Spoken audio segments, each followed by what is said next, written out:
Hey everyone! In today's video, I'll show you how to make a resume on Overleaf, quickly and easily. First, go to overleaf.com. Once you're there, you can either start from a blank project or use a template, which is the faster way. At the top, click on Templates.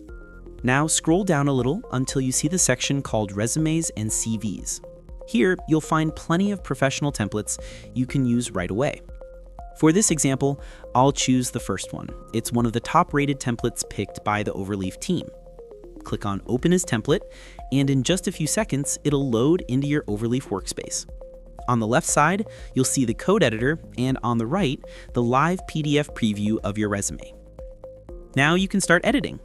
Replace the sample name like Jack Sparrow with your own, and update all the other sections like education, experience, and skills. If you don't want to work with code, click on Visual Editor at the top. This lets you edit text directly without touching any LaTeX code. Once you finish updating your details, click Recompile to refresh the preview and see your updated resume. When everything looks good, click Download PDF and you'll have your professional resume ready to go. That's it. I hope this video helped you out. If it did, please subscribe to the channel to help me, and I'll see you in the next one.